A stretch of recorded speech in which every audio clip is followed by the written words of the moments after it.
Հրապարակ թերթը գրում է, թեև ազգային ժողովի հերթական ընտրություններին տարի ու կես դեռ կա եւ իշխանություններն էլ պատեհ-անպատեհ հայտարարում են, թե իրենց օրակարգում արտահերթ ընտրությունների հարց չկա, սակայն թերթի տեղեկություններով Նիկոլ Փաշինյանն արդեն սկսել է նախընտրական ցուցակ կազմել։ Նա երբեմն կիսվում է ամենամտերիմների հետ, թե ովքեր տեղ կգտնեն ցուցակում, ովքեր դուրս կմնան։ Քաղաքացիական պայմանագրում խոսում են, որ ոչ մի հստակ չափանիշ չի գործելու, բացի առաջնորդի կամքից։ Լուրեր կան, որ դուրս մնացողների ցանկում լինելու են ներկայիս ակտիվ падգամավորներից շատերը, իսկ գործող ազգային ժողովի քաղաքացիական պայմանագիր խմբակցության մոտ 80%-ը չի լինելու։ Փաշինյանն ուզում է լրիվ նոր կազմ ներկայացնել, անհայտ մարդկանցից կազմված, որ կարողանա եւս մեկ անգամ մոլորեցնել Հայաստանի ընտրողին եւ նրա քվեն ստանալ, համոզելով, որ նոր կադրերը կլուծեն հների չլուծած խնդիրները, մեկ անգամ էլ վստահեք քաղաքապայմանագրին։ Իդեպ լուրեր կան, որ հանդես կգան իրական Հայաստան անվան տակ, գրում է թերթը։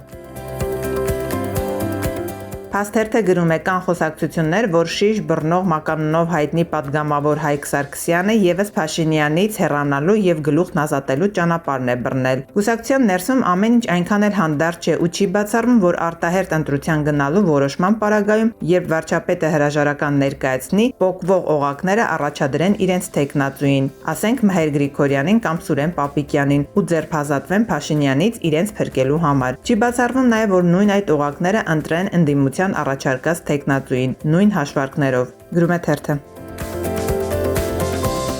Հրապարակ թերթը գրում է, ակնհայտ է, որ արցախցիները դժվարին կացության մեջ են հայտնվել։ Մի կողմից իշխանությունը հետևողականորեն պառակտել է նրանց։ Թերթի տեղեկություններով հատկապես ակտիվ դերակատարում ունի ծնունդով արցախցի անվտանգության խորհրդի քարտուղար Արմեն Գրիգորյանը, որը փորձել է իշխանությունների նկատմամբ ագրեսիվ վերաբերմունքը կոտրել։ Աշխատել է նաև Սամվել Բաբայանը, այլ իշխանամետ արցախցիներ, եւ պայքարողները գիտակցում են, որ անհրաժեշտ է շարժումը ռեստարտ անել, նոր ձևաչափ մտածել։ Չի բացառում, որ շուտով կարող են Ազատության հրապարակի վրանը հավաքել։ Արցախցիների ֆեյսբուքյան խմբերում 3 նման հարցեր էին քննարկում, գրում է թերթը։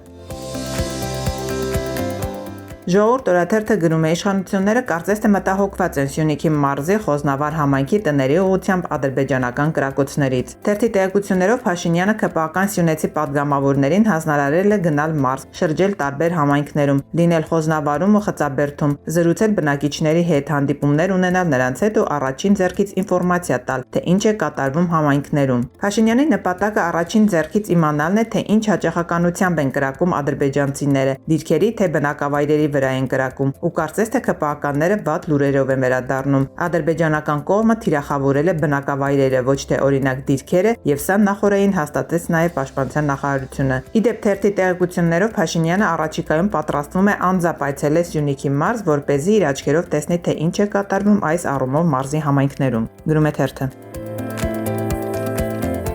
Փաստերթը գրում է, Հայոց ցեղասպանության 110-րդ տարելիցի կապակցությամբ Ռուսաստանի հայերի միությունը մի շարք միջոցառումներ է կազմակերպել Մոսկվայում եւ Ռուսաստանի Դաշնության այլ բնակավայրերում։ Ռուսաստանի Դաշնության մայրաքաղաքում անցկացվել է բավականին ներկայացուցչական համաժողով «Ցեղասպանություն, հիշողություն եւ նախազգուշացում. ժամանակակից մարտահրավերներ» թեմայով։ Ուշագրավ է, որ այդ համաժողովին հրավիրված է եղել Ռուսաստանում Հայաստանի դեսպան Գուրգեն Արսենյանը, սակայն նա հրաժարվել է մասնակցել եւ բավարարվել է հայկական տաճարային համալիրի տարածքում գտնվող ցեղասպանության սուրբ նահատակների հիշատակին նվիրված հուշարձանի մոտ ծաղիկներ դնելով։ Թերթի տեղեկություններով դրանից հետո նա այցելել է Ռուսաստանի եւ Նոր Նախիջևանի հայոց թեմի առաջնորդ Եզրած arczepiskopos Ներսիսյանին, սակայն շուտով այստեղ է եկել նաեւ Արա Աբրահամյանը։ Թերթի տեղեկություններով մթնոլորտը թեժացել է, Արա Աբրահամյանը կոշտ ու կտրուկ արտահայտություններ է արել։ Մի խոսքով ասել է այն ամենը, ինչ մտածում է ոչ միայն դեսպանի, այլև ընդհանրապես Հայաստանի իշխանությունների մասին, գրում է թերթը։